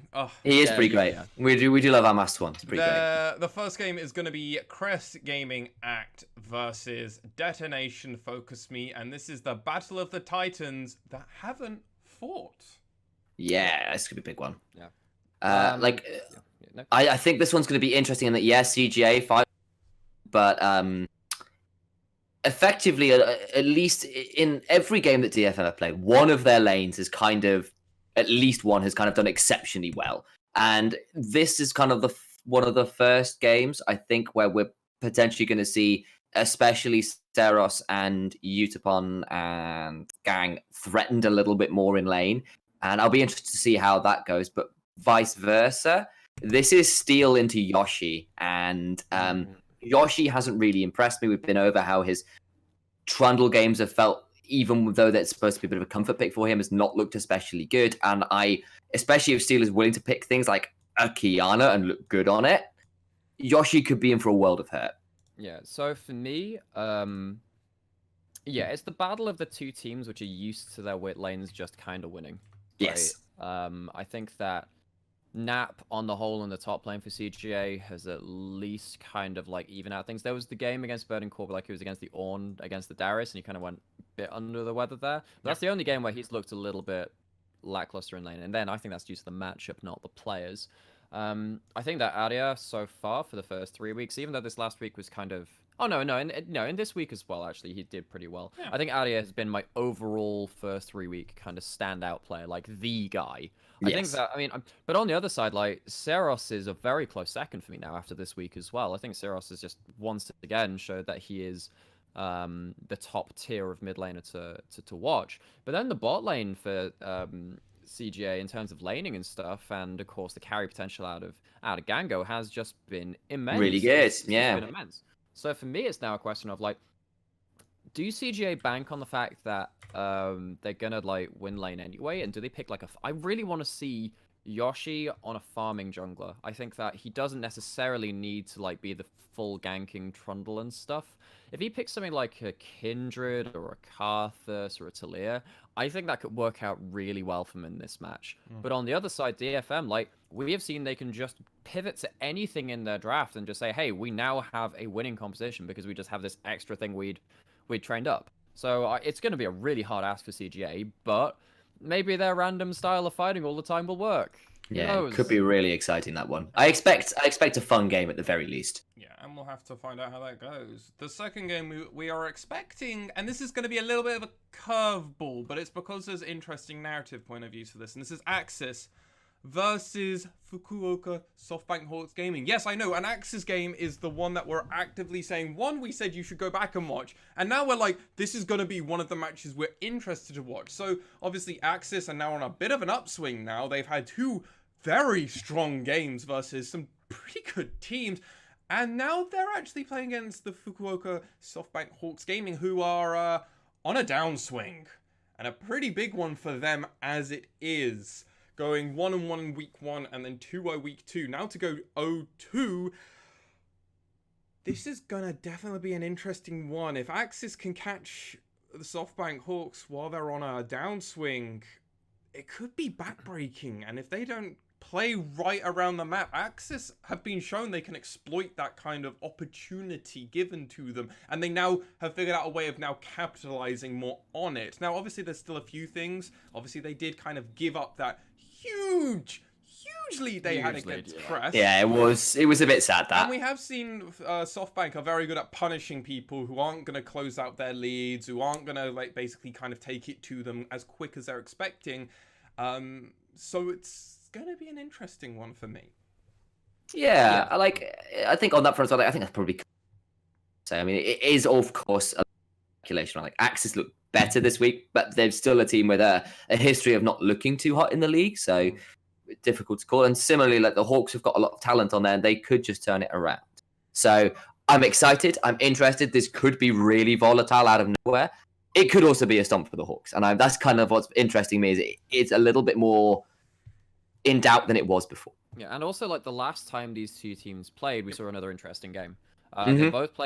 They both played wombo combo team fight engaged teams. The Hawks came out on top of that, but it wasn't an easy road to victory. After like a couple of like very opportunistic mid game fights, they just closed the door. Like the door was just shut after that point. Yeah.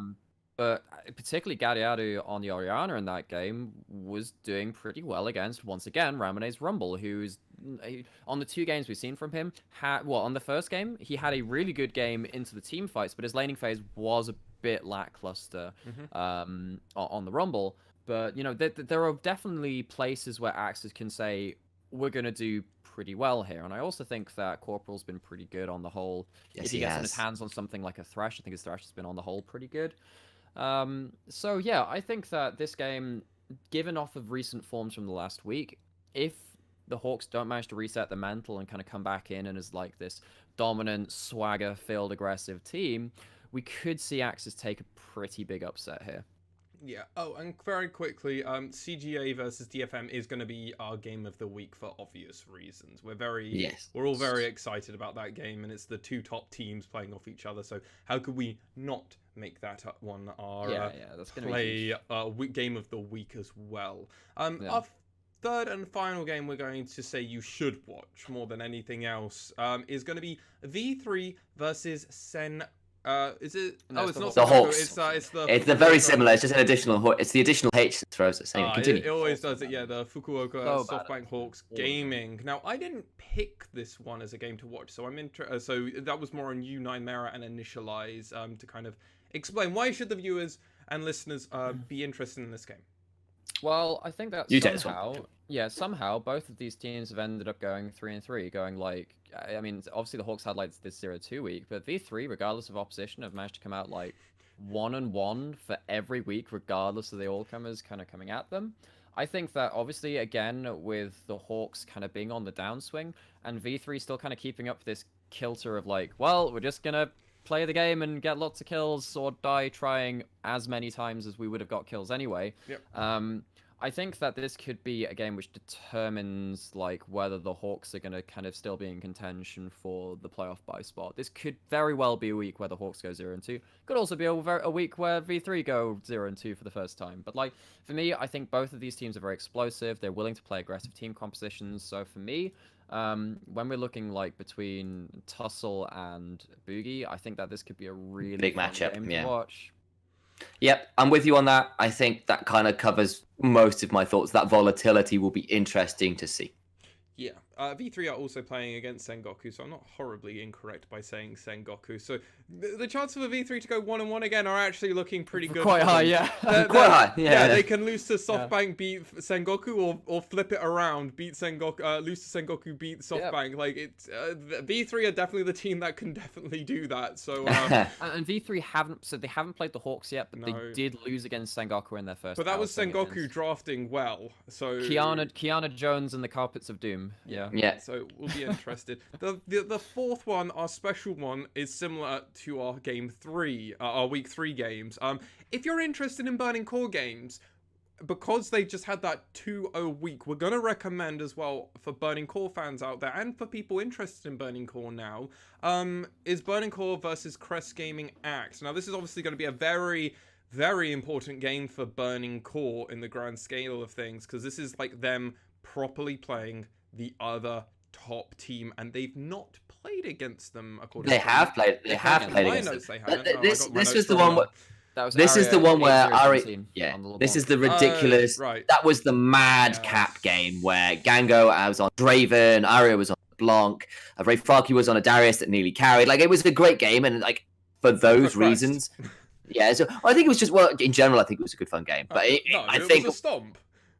No, it really wasn't. It was really back and forth until the last sort of 10 minutes, where I don't know. I turned off about 50 minutes into that game. It's just like, I mean, it's because once was winning that game earlier on the Shinzo. No, the Shinzo was doing pretty. It was like five kills onto the Shinzo. Something. It's like it's another one of these games. Well, the first outing, much like the Crest Axis game this week, where like the carries looked really good on Crest. They were popping off, making montage real plays, and then the rest of Crest were just kind of like scratching their heads a bit, kind of going like, "Well, whoops, we might have fed them a bit early." Yeah, like Yoshi got slapped in the jungle. Like Shinzao came in and deleted him multiple times. Like it was not good. Most of that game. Yeah, he got first blooded trying to take his blue buff. Like it was really sad. Oh yeah. When they and then the top laner came down and died too. Like it was not good. Like that, yeah. So like that, I'm excited to see that rematch, considering the first game was such a barnstormer. If this one turns out to be similar, I think it could be a real popcorn match. Maybe if Ray Farkey doesn't pick Darius, they'll win. Yeah, true. It's like it's kind of hard to tell actually, because like, I don't want them to play Darius again. It didn't work. I'm sorry. You tried 2 games, it didn't work. Play your standard picks because you seem to be absurd on them. Yeah, I think if Ray Farkey gets Gangplank, this game could be really interesting. Yes. But Nap has found this Cho'Gath which works, and GP finds it hard to deal with Cho'Gath into the late game. So I think that this game could also be very interesting from kind of like a meta perspective about which teams are favoring which picks. Has Nap just decided Cho'Gath's my champion, or is he going to find some other stuff to pull out as well? So yeah, I can understand why this game would be really interesting to watch, and partly just because CGA are just this team which, as we've said, just like take random fights all the time. It's really annoying for us casters. We're just there like, oh, this shouldn't happen. Oh, guess 3 people are down on both sides again. Cool. It is going to be a very exciting game for us to see. Now, we're going to move very quickly over to our Players of the Week. But before we do that, as we've been talking for a little bit, we're going to have a very, very short break. And we will be back very shortly right after it.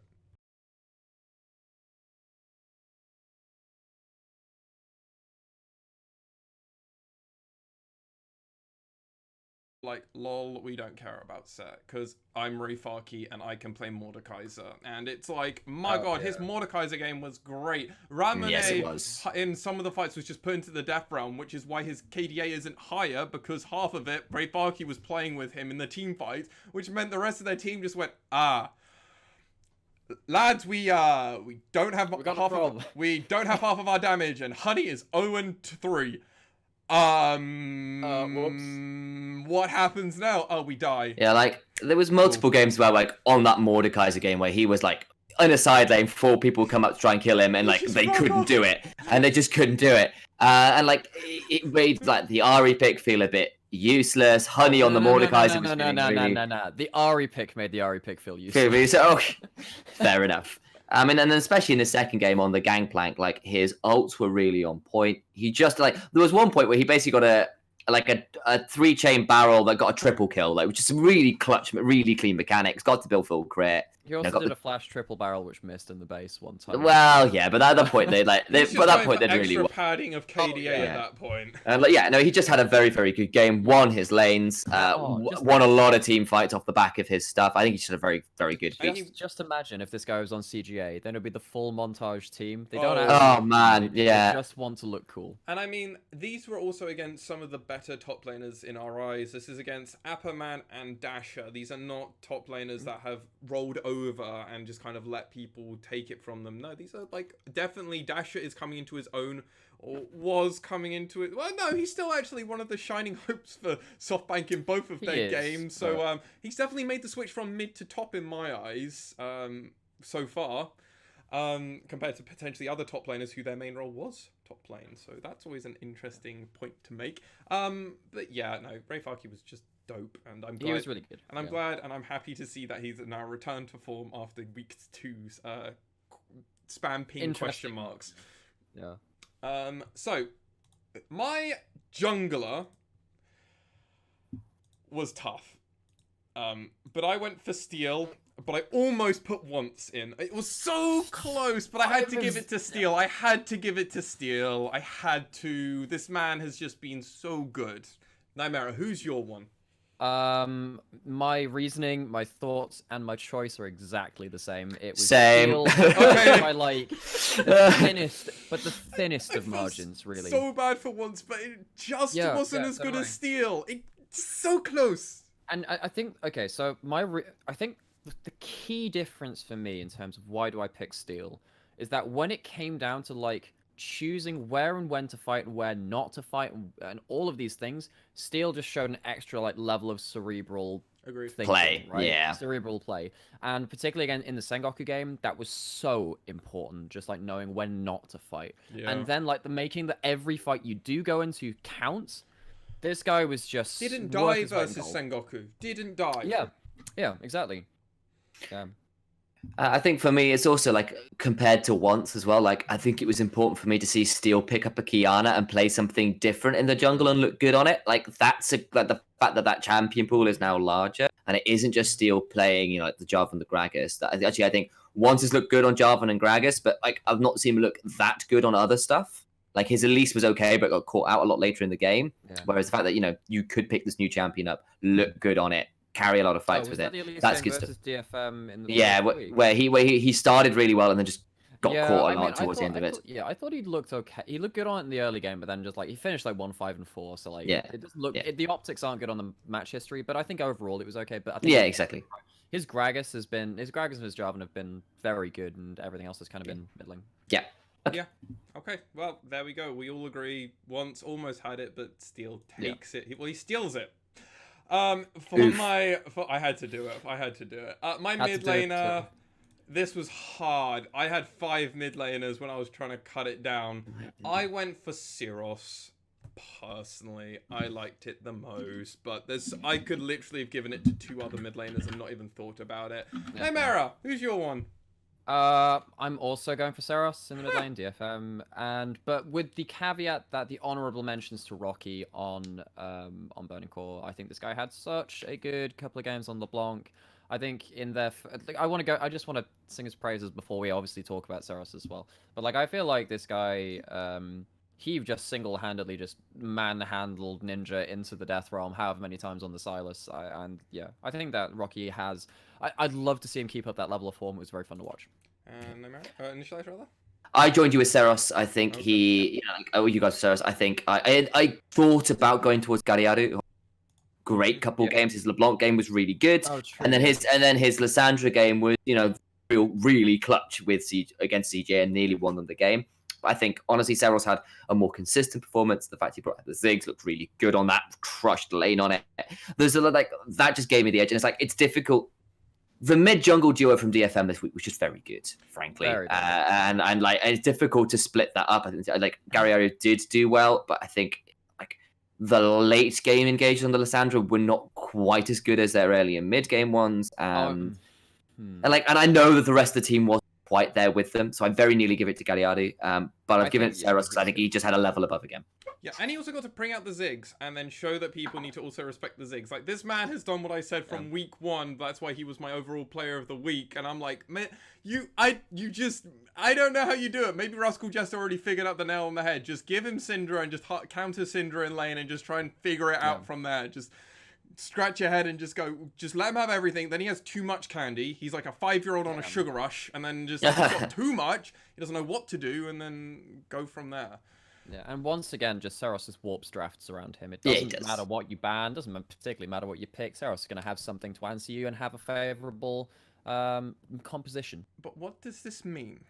On the idea that DFM make it to another international stage, what does that mean internationally, though? It seems to almost mean nothing. Okay, do we want to go into... No, we don't have to go that far in depth. I just wanted to bring that caveat up. Because there are a lot of points you can make there. And actually, he did bring out Ziggs internationally at last World's Play-ins, actually. He lost on it, but it was a really long game. Yeah. And he made it quite competitive. But yeah, no, there's an interesting point there about, like, champion pool, sure, but, like, how does it work against really good laners, against really good compositions? We'll have to talk about that later, potentially. Yeah. For my bot lane, I decided to give to Yuhi, but I almost had Yutapon and Hyde, so I'm interested where you guys have gone with your ones. I went to Yutapon. Me too. I went to Yutapon. Okay, so I guess I go first because I picked the one that's out, even though I did also say that. So this was kind of my outing for Yuhi. I have to give. I've always been so far both episode 2 of both weeks. I always kind of lean towards people that don't die but have a huge impact on a game. Yuhi didn't die this week on Aphelios. He got Aphelios both times. Didn't die. Had a perfect game. His Gravitumults were pretty good, actually. Really. So he had that game-ending one, like we were saying. Yeah. Just like... So, while his damage wasn't, like, absurd, and he definitely didn't hard carry, it was a team effort. Obviously, he had Rayfaki in that top lane on that gangplank, and in the other game, he was on other thing. He had Rocky, obviously, doing very well on his LeBlanc. So it's like he wasn't the sole reason they won, but I think he did very well in his games. Yeah. I think it's his best week by far. Yes. I think that I think which a lot of AD carries a lot of bot laners, I guess they're not AD carries anymore, but like a lot of them have looked very competent in the LJL. I think that this week in particular though, Yihi, even though you're on a power pick and you expect certain things of that power pick, I think that he played very well around his composition. He knew how to set up for the rest of his team. He did put out some good damage in some team fights. Yeah. I mean, like in the game against Sengoku, when it was like the one with against the Ashe and the Malzahar and all the other stuff, like there were so few fights actually in that game. You can't expect him to put out that much damage. But yeah, on the whole, he looked good in lane, very good in team fights, and it was a good week from him. Yeah, I think also for like specific for Yutapon as well, like the fact he brought out the Ezreal. So like we're moving on towards like that one.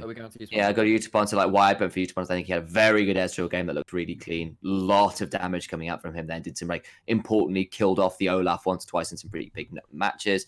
And his Aphelios game again was really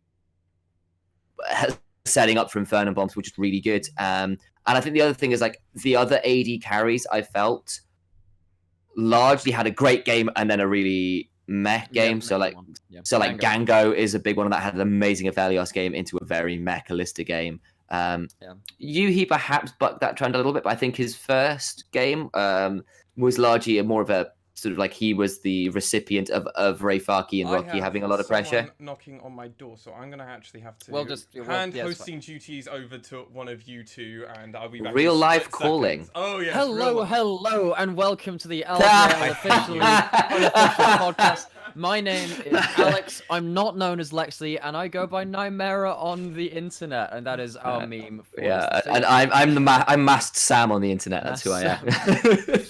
Yeah, so I think I definitely want to echo that point about certain AD carries having good games and then mech games. I think Archer was one of those as well. He had a fantastic Zaya game versus Crest, and then had a whatever game as a Phalios versus Rascal Jester when they won with that as well. I'm back. It's okay. And oh wow, you missed all of our really cool intros. I Yeah, I know. did on the recording. You have to edit this. You have Yeah, he does. I'm not going to listen to this just to spite you both. Yeah, Just That's like, I probably a good thing. I think Art is another one of those AD carries that had kind of a middling game and a great game. Like, he had a fantastic Jinx game in game 2. But, like, game 1 was against AXZ when they had, like, 1 kill the entire game. Like, they were just shut out of that game. It's like, and it is a bit harsh because, obviously, you only get to judge them off for 2 games. And if one of those games just kind of goes away from you because of, like, a draft issue or a certain play which goes wrong into a snowball and whatever, it looks bad on your optics, right, in terms of, like, the match history. You look at it and kind of go, oh, this guy didn't do much damage. This guy didn't have a great KDA. Sometimes it's not in your hands.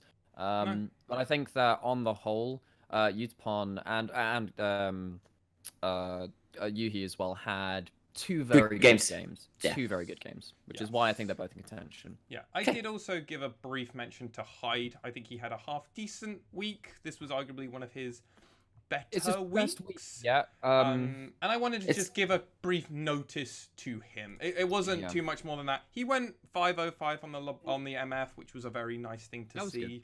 But then you also had Hoglet and Gadiadu and Uyanyan all not dying, and then only Corporal was there and one. So there was this it was the second almost perfect game, right? We've not had a perfect game yet. We've had one. We've had one perfect game. V3 versus Burning Core. That's way back in week 1. Yeah, and that still wasn't the first one because sadly someone in the C9. No, that was week 2. Then that was week 2, I think. Yeah, and C9 already had to have a perfect game, so it didn't matter. Yes, it was. Sorry, that's right. It was week 2. C9. Yeah. But yeah, that was my brief one. Yeah. My bot lane. And I did briefly just mention that support. Yeah, because we did bot lane. My support was Corporal. Oh yeah. But I do have to do it again. Almost Proud and Gang. Like it was very close. Gang almost took it like 4 times for me, but I was like, I always just kind of came back for Corporal. Who are you two doing? I've joined you with Corporal. Okay. I think in both games he did both games he played. He had a fantastic Braum game. First game, lots of good ultimates, lots of good shields. Kind of kept the Ornn and the Ashe completely impotent in that game with his shield. And then the second game where he managed to, where he's on the Thresh, he hard carried AXZ early game. Like he got Hyde so many kills. He picked up a number of really good sort of like hooks into flays, into boxes. He had some really stylish plays as well, like nearly escaping from at the end of a dragonflight by death sentencing onto a running scuttle crab to pull himself away, force CGA to burn a number of flash to kill him. Just really stylish stuff, really good stuff. Let's let Mara talk because he's the one that hasn't. He's gone for the one that we haven't picked. Well, now I'm kind of like so. My initial thought, because my reasoning for Corporal is different, completely different. Oh, is it? Initialized, yeah. Yeah, what I've written down is Gang. Yeah. It's definitely. I almost put. I'm going to stick with it, although I really kind of wish I could have 2 and put Corporal in there as well, because Corporal did have 2 games. My honorable, I also wrote down honorable mentions to Reyna as well. Sure. Yeah. So in his second game on the Leona, didn't look stellar, did okay, but in the first game on the Thresh, if you go back and watch how he peels for Archer, there's one time where there's like a 3v2 gank up into the top lane. They force out like 2 flashes, a Fate's Call, a Nautilus ult, and they almost get the kill onto Grendel. It's just absurd. Like and that was partly through Thresh alone, which was him alone. Well, yeah, exactly. It's just Reyna just like, he's just there. It's like, look, I know they're coming top. I'm just gonna sit back here, have the lantern, and then like hook someone into the box, and then it's like, oh crap, that's a lot of feathers down already. I think Reyna had a really good week as well, but for me, Gang, he went what 0-0-14 on Rakan in their win versus SoftBank, and then he had like a good Thresh game versus Sengoku as well. And that's what we were saying, kind of like the Thresh Azrael being really good at kind of disengaging, and Thresh later into the game using the Lantern to make sure they could push up to towers with the Syndra and then Lantern her back and stuff like that. I thought Gang had a really good week. Yeah, that's totally fair. So my reason for Corporal actually is slightly different to yours initialized. It is vaguely related. Is it because he follows us on Twitter? No, but that is a sick, that is a sick plug. Potentially, Corporal, we might one day hit you up in DMs. We might hit you up in DMs. Maybe. Go. as well as to potentially any other people like of a Maple-esque type. So Corporal's my player of the week because this shows a really nice progression for AXZ as a whole. Corporal, I think, has a huge impact in just how AXZ play and revolve around the map. I don't know, obviously, how much shot calling we do. They don't have pro view. Riot, please give us pro view. Please! We're begging really you. nice.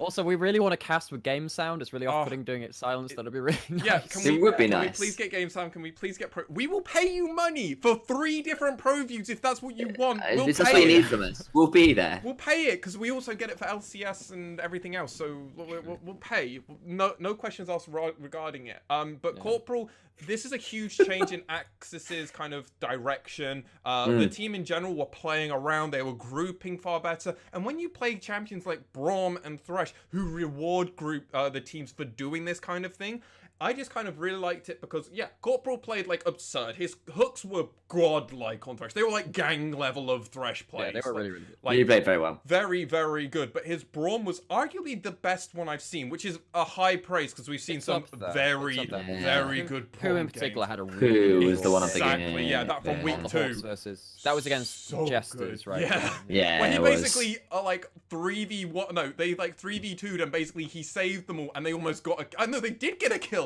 That was the absurd thing. That was the one where it was the 3v2 and they win the 3v2. Over the Raptor. Yes. Yeah. Right. But yeah, I think, So I think this is just great for Corporal, great for AXZ in general, but Corporal basically kind of put them on their backs, especially in that second game where he was partly a reason in my eyes why they were in it for so long and why they actually were winning for the longest time. I agree. yeah, I'm with you on that. I think there's also an element that, Corporal stepped in quite late to another player's shoes who had left under Other pretenses. pretty disastrous Well, it's all over circumstances. Twitter, so I guess we can explain why. But yeah, but like basically their original supporter got in massive trouble for being ridiculously racist. It's long and short. On Twitter, publicly. Like it was like so like a mixture of public racism like and stupidity. Like it's just horrific combination. Like, rightly, he's no longer playing with the team for now. Like this is all. So this is all. That's as a result. The Corporal kind of had to step in as a not as a substitute, but as a sort of like what's the word, like starting. That's the word I'm looking for. Starting player. And he's also from Oceania. Like he's actually performing and he's showing up. And like this is a player whose second language is Japanese. And He is a Japanese citizen as well. Yes. So yeah. It does help. Yeah. So he does speak fluent Japanese. It's good for him. He's in luck on that front. Yes, it's been a really good performance. Player of the week is always the fun part where we have our most passionate disagreement. My player of the week, I wanted to put the whole of the AXZ team. Yeah, that's cute. I but no. really wanted to, but I'm not allowed to, so I said, that's screw it, adorable. it's just Syros. I'm sorry. Yeah. Syros gets it. Teros, we're all there. The council He's so of the good. officially He's played so well this week. The council of the officially unofficial stream has said that Seros is our player of the week. We actually have agreed on this agreed. for the first Yeah, time. agreed. Yeah, I think there was one time we were all really close to putting Adia, but then like I think we all put Ray Farkey once one week. I put Adia for week. I will actually bring up the document because as Nymera wanted to have this done, I have put a document together so we compile our own players of the week. So week 1 we were all completely different. I said Syros as my player of the week. That's right. Because Yeah, I yeah. had the really smart thing, and you guys were like, "Oh wait, he's actually pulling a smart thing for once in his life." So, and then you. It's the one time. It's a That's one it. time. It's I get done it once. now. I get it once every few hours, and then Everyone gets one. Yeah, and then Nymera, you picked Adia, and Initialize, you picked Ray Farkey. That's right. Yeah. And Cool. week 2, I picked Honey, and then you both picked Adia. Oh yeah. So So good. this week is our crazy one. Where First we unanimous. actually all And- agreed. And actually, like how I don't not hard. think you can disagree. I think No, Seros, he just like, played so well. as opposed to just picking random stuff and like being good on it or whatever. And and that's something to be said as well, just picking stuff like in any kind of meta or any kind of pick and ban. Like he picked some different picks and he was dominant on them. He was a win condition on them. He was. He was threatening on them. This guy is just like, how do you deal with DFM when they have Seros? How? We all thought Ramune was the answer, but apparently it's Adia. We already had them. They were already alive. They were already We're gonna have to playing. see, aren't we? Because like it's also like going into this week, can the Destination Focus Me remain undefeated in the first round robin, right? And currently, it'll be on the back of Arya to try and shut down Saros and answer that question of like, how on earth do you draft against this mid laner who pulls out things like Heimerdinger, Karma, and Ziggs, and like then breaks you on them? It's not even like he just plays them okay. One thing which I have noticed that, well, I mean, DFM banned LeBlanc a lot, so I reckon they're gonna have to ban that again against Arya. Oh, yeah, there's no way you give that over. I think you have to ban LeBlanc anyway in a lot of situations. He's just so good, but like. Arya on like LeBlanc and Zoe might be able to make a dent, but Syros is looking just indomitable right now. Yeah, and it is also an issue of gosh, how do I put this? Like, but they want to ban LeBlanc as well, partly because it means that they can get that priority pick for Ebby, so it means they're not going to immediately get responded to with a LeBlanc in the mid lane. So like, it does make sense. Cool. Well, I mean, Syros has been unanimous. It's like anemone. I love that scene in Finding Nemo. It's so cute. It's so cute. After those players of the week, we're going to go on a very, very short break, and that's just because we need I need the toilet, frankly. So I'm going to take the liberty of, because I control production, I need to pee, so we're going on a break. Yeah. So we're going to have a very quick break, but we'll be right back, and you won't even notice this on the audio version. You won't even notice. Hello, everybody, and welcome back from that very, very short break of ours. Very short. It was very, very short. We're only a few minutes. It's like you couldn't even notice how quick it was. But with that in mind, we actually realized what the time was and how long we've been doing this for. Which, real life is calling. Was kind of surprising. It's the problem of doing a podcast at the beginning to middle of the day when you suddenly realize you have other errands to attend to. Indeed. What I want to do, though, is very quickly pass it over to my play-by-play caster and my color commentator, because I love to switch it around for both of you to make you feel special. Any closing thoughts about this week? Anything else you guys want to talk about, or just quickly mention as a whole about the LJL, or just League? I've been very impressed with Detonation Focus Me. I think they've stepped up. They've cleared out a lot of their mid-game issues and some of their side lane. The fact they're getting caught in side lanes, they looked so much cleaner this week. Yeah. But the other teams that we thought were stepping up have taken a bit of a step back this week. And so like that's been interesting. So it's been a weird mix of fantastic DFM, Hawks, and a couple others like not so fantastic. So next week we're going to need those guys to step back up again if we want to see that top of the table re-emerge as a thing. Yeah, I think from my point of view, I think that this week in particular has brought in like more interesting meta stuff than we've seen in the last couple of weeks. We won't have too much time to, well, we don't have any time to talk about that right now, but I think Jinx Lissandra as a combo I think is really good. I think Lissandra on her own could possibly see more play, particularly because LeBlanc is such a power pick anyway, and that's not a bad matchup into that champion. And then obviously the Cho'Gath from Nap as well. I think that there are a couple of picks which are now kind of just coming over the horizon, and I'm interested to see when the next patch hits whether any of that changes with stuff like Ezreal and Yuumi being buffed, because obviously LJL loves those champions as well. So like I think regardless of what we've seen in the first 3 weeks, we might see some pretty big champion pool differences coming into, and drafts accordingly, right, in the next couple of weeks, because obviously Akali being dumpstered as well, and that could change everything genuinely, because it changed the way people draft. So lots of stuff to watch, have an analytical eye on. Yeah, for me, it's definitely now it's putting huge question marks in the standings and the table. That's my super interesting point. Going into this, I was expecting kind of very defined top level of the teams by now. Yeah, and that's just been completely destroyed. It's kind of DFM, Crest to a degree, but they've only got one win over, so it's not enough where I'm like, if they were 5-1, I'd be like, they've got the 2-win comfort. That's fine. Yeah. DFM now have 2 wins over Crest alone, and now they've got 3 wins over everybody else. So they're just far and above everybody else. Everybody else is just kind of shrug your shoulders. It's still all to play for. Anyone can make this playoffs at the moment in my because so many people are on 3 and 3. If one team goes 0 and 2, they drop down into the lower bracket, like into this lower grouping of teams. So huge implications. So every team has a target on their back. Every team, when they draw DFM, goes, it's going to be a difficult one, but we can't afford to lose anything. Because, unless you're V3, because then you know you're going to win your second game. V3, you know you're going 1-1. You know you're going 1-1. Doesn't matter. But that's the thing, right? V3 are probably going to make playoffs if they go every week doing that. Yeah, which exactly. Is kind of absurd. And given yeah. the crap which they can chuck out in Champions Leagues, these guys are going to be really fun to watch in the best of 5 too. So I think all of these teams, I'm going to enjoy watching the best of 5. Like DFM being indomitable, CGA fighting for no goddamn reason, V3 Just having fighting. random yeah. And like the rest of these teams, Nocturne mid, give me some more. yeah. No, so I'm really looking forward to playoffs when they come around. Yeah, and week 4, obviously, as I said, halfway through that is going to be our cutoff middle point. So it's going to be very exciting moving into week 5 and future, because then it's all to play for. There's no extra weeks to think about. We're not at that halfway point. You're done, boys. This is it. But with that in mind, a quick roundup. We will be going live on Sunday. Time to be confirmed, but that is when the next LJL games will be going live. Our first 4 games, which we will, as always, cover, because that's what we do. We cover the first 4 games, and then we cover our second 4 games at a slightly later date, because covering 8 games for 3 people is It's a bit rough. Yeah, it's a lot of work. It's a lot of work, and we don't get paid yet, so that's one other thing. Our first game... Yet.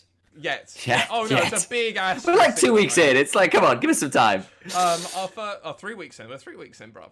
Technically, It's supposed to be us, but I guess I'm that's gonna true. take the 4 weeks. If Riot want to run by these 3 weeks, we're running by their system. We'll count it, yeah. So first game for week 4 is going to be the Fukuoka SoftBank Hawks Gaming versus AXZ. Game 2 is going to be Sengoku Gaming versus AXZ. Following that, we'll have Sengoku again versus V3 Esports, and to round it out, V3 Esports versus the Fukuoka SoftBank Gamings. And these are going to be the first 4 games that we will be covering on Sunday. At a slightly later date, we will be then covering Burning Core versus Crest Gaming Act. Following that game, we will see Crest Gaming Act versus DFM, which, as we've The apocalypse incoming. I'm looking forward to it. Game of the week by a country mile.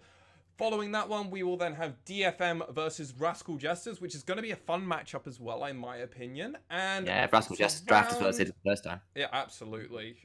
Anything can happen. Yeah. And to round it out, we're going to see Rascal Jesters versus Burning Core.